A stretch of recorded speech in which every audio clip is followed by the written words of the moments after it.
All right. Hello, everybody. Welcome back. Thank you for watching my videos. I really appreciate it. This is Ben from Hannon Studios. We're talking about ACW All-Star Rumble, August 2nd, Oshkosh Masonic Center, Oshkosh, Wisconsin.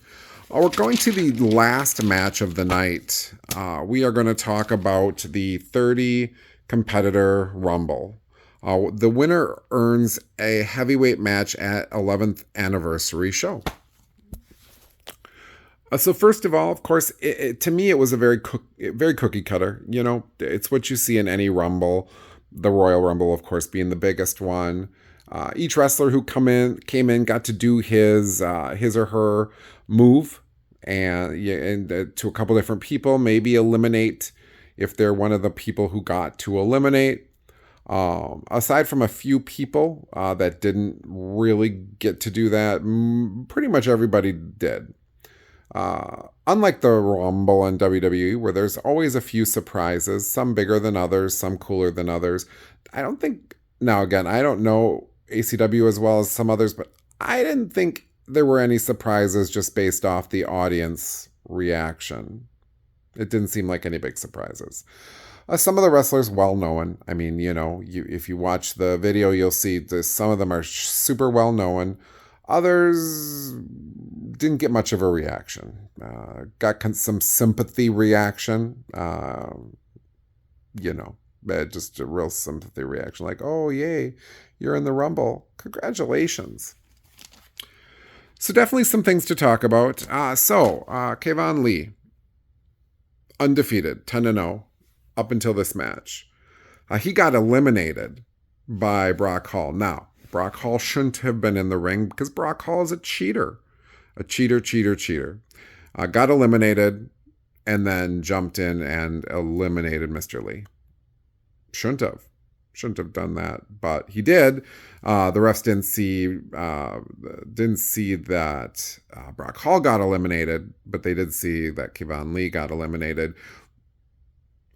So I've got a question for ACW. Does this mean he's not undefeated anymore? So is he 10-1?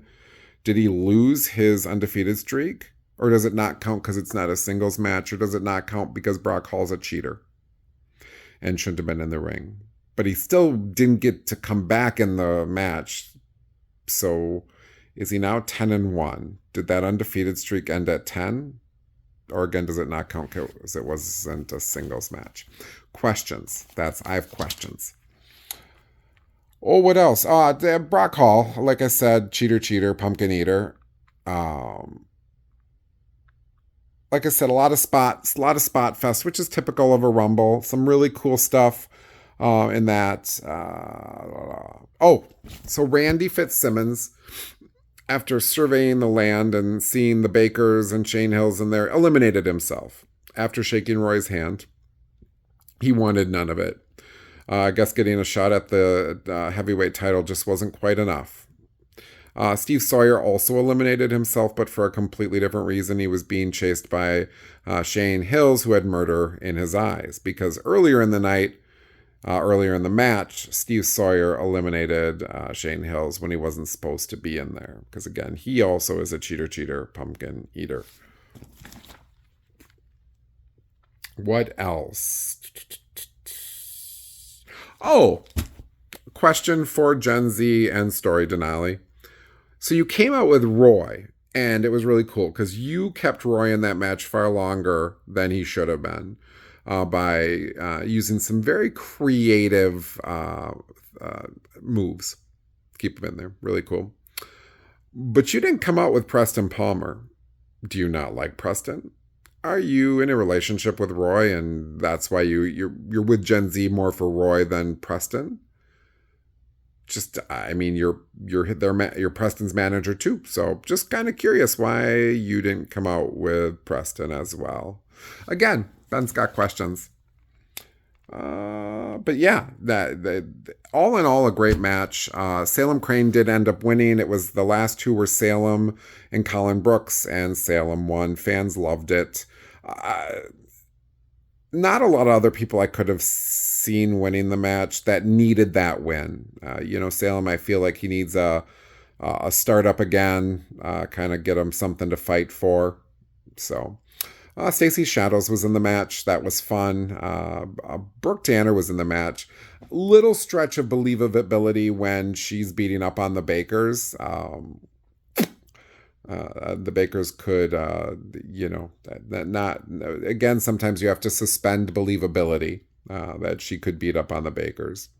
She is always amazing, though, again, because I've seen her since she was a fan, fawning over Logan Lynch. Excited because she won a date with him.